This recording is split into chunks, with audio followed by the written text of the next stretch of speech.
ازيكم يا شباب، اخباركم ايه؟ النهارده هنتكلم عن موضوع مهم جدا وهو علم حساب المثلثات. ايوه، هو اللي انت درسته في اعدادي وثانوي والشغل ده. يمكن تكون سمعت عنه قبل كده، بس النهارده هنتعامل كانك ما تعرفش اي حاجه عنه. يعني مش لازم أن تكون عارف اي حاجه قبل كده. مستعدين؟ يلا بينا.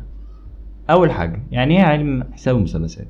ببساطه كده، علم حساب المثلثات هو فرع من فروع الرياضه اللي بيهتم بدراسة الزوايا والأطوال في المثلث. يعني لو عندك مثلث وعايز تعرف بيه طول بتاع الضلع بتاعه أو قياس زاوية معينة مجهولة بالنسبة لك، حساب مثلثات هو أنسب حاجة ممكن تساعدك عشان تعمل كده. طب ليه نستخدم حساب مثلثات؟ الحقيقة إنه ليه تطبيقات كتيرة جدا. مثلا في الهندسة المعمارية بنستخدمه عشان نصمم مباني وقصور، وفي علوم الفلك بنستخدمه عشان نعرف المسافات ما بين النجوم والكواكب، وكمان في حياتنا اليومية زي لما نيجي نركب سلم أو نعمل أي حاجة بتحتاج قياس زوايا. مكونات علم حساب المثلثات: أولا الزوايا هي الأساس في علم حساب المثلثات.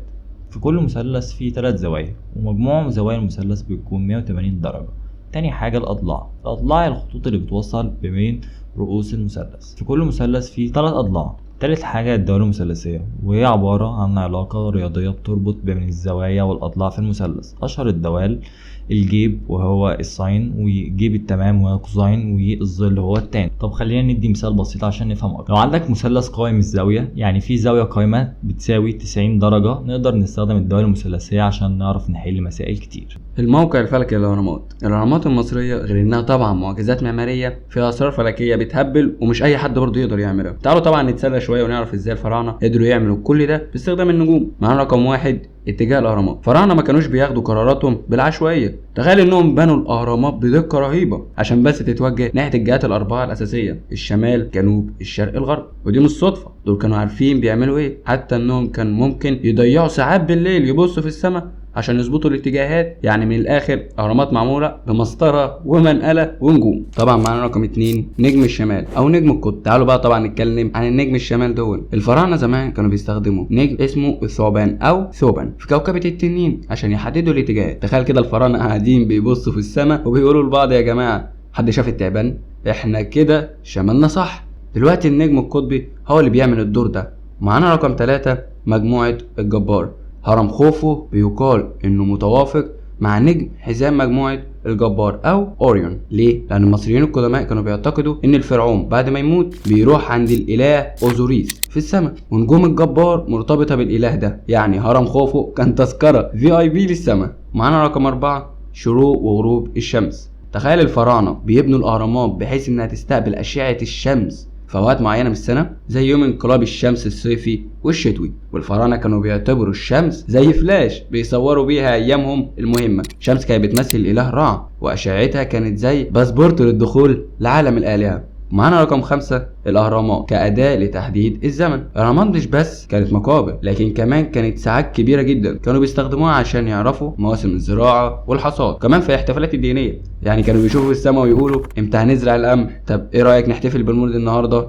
ومعانا رقم 6، التناسق الفلكي. تخيل ان الهرم الأكبر في الجيزة مبني بحيث ان زواياه تتوافق مع النجوم. لو قعدنا نعمل كده النهارده كان زماننا والله بنينا برج ايفل في نص ميدان التحرير. بس الفراعنه كان عندهم البصيره انهم يظبطوا كل حاجه بالظبط. ورقم 7، الابحاث الحديثه. العلماء النهارده لسه بيكتشفوا اسرار جديده عن الاهرامات. مثلا في ناس بتقول ان فيها غرف سريه ولسه محدش اكتشفها، وممكن تكون مخبيه كنوز او معلومات فلكيه اكتر. بس تخيل ان تلاقي غرفه سريه في الهرم وتفتحها تلاقي فيها فرعون بيقول لك: ايه ده؟ اتاخرتوا ليه؟ فعلا احنا اتاخرنا كتير عشان نكتشفها، بس هم اسرارهم كبيره. وفي النهايه الفراعنه كانوا عباقره في كل حاجه من الهندسه للفلك. وده بيثبت ان هم مش بس بنوا الاهرامات عشان تكون مقابر، لكن كمان عشان تكون دليل على عظمتهم وفهمهم العميق للسماء والنجوم والهندسه وحتى حساب المثلثات فيها.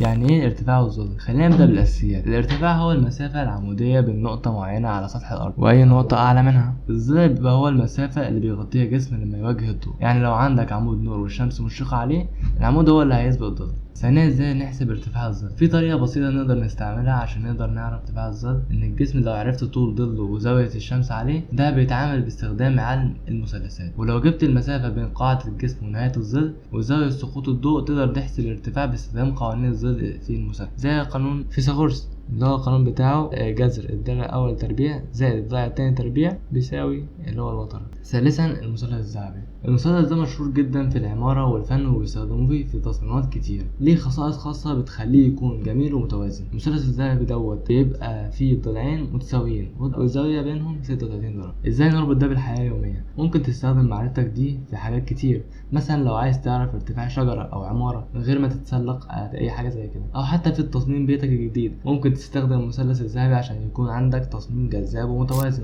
حقيقة مثلث برمودا. ايه هو مثلث برمودا؟ مثلث برمودا هو منطقة في المحيط الأطلسي بين 3 نقاط، ميامي وفلوريدا وبرمودا وبورتوريكو. المنطقة دي مشهورة بالاختفاءات الغامضة للطائرات والسفن اللي بتمر منها. تاريخ الحوادث في مثلث برمودا. الاهتمام بمثلث برمودا بدأ في الخمسينيات، أما الصحافة بدأت تكتب عن اختفاءات مريبة. من أشهر الحوادث كان اختفاء 50 طيارة تدريب أمريكية في سنة 1945 والمعروف باسم الرحلة 19. التفسيرات المحتملة. في تفسيرات كتير للاختفاءات في مثلث برمودا، خلينا نشوف أهمها. الأحوال الجوية المنطقة معروف بالعواصف الشديدة والتيارات القوية، ده ممكن يسبب حوادث كتير. والمجال المغناطيسي، في ناس بتقول إن في تشوش مغناطيسي في المنطقة بيأثر على البوصلات وأجهزة الملاحة. والأخطاء البشرية، ممكن الحوادث تكون نتيجة أخطاء بشرية أو إعطال في المعدات. النظرية الخارقة، في ناس بتؤمن بنظريات زي الكائنات الفضائية أو المدن الخارقة زي أطلانتس، لكن مفيش أدلة قوية على الكلام ده. الحقيقة وراء مثلث برمودا. الباحثين والعلماء عملوا دراسات كتير عن الموضوع ده، وطلع إن معظم الحوادث اللي حصلت في المنطقة ممكن تفسر تفسيرات طبيعية زي الأحوال الجوية والأخطاء البشرية. الخلاصة في الآخر، مثلث برمودا واحد من الأماكن أثارت خيال الناس على مر السنين، لكن الحقيقة إن معظم الحوادث ممكن تكون تفسيرها بطريقة علمية. مستنيين تعليقاتكم وراء الموضوع ده. لو عندكم أي اقتراحات اكتبوها لنا في كومنتس، متنساش تعمل لايك وسبسكرايب وشير وبس.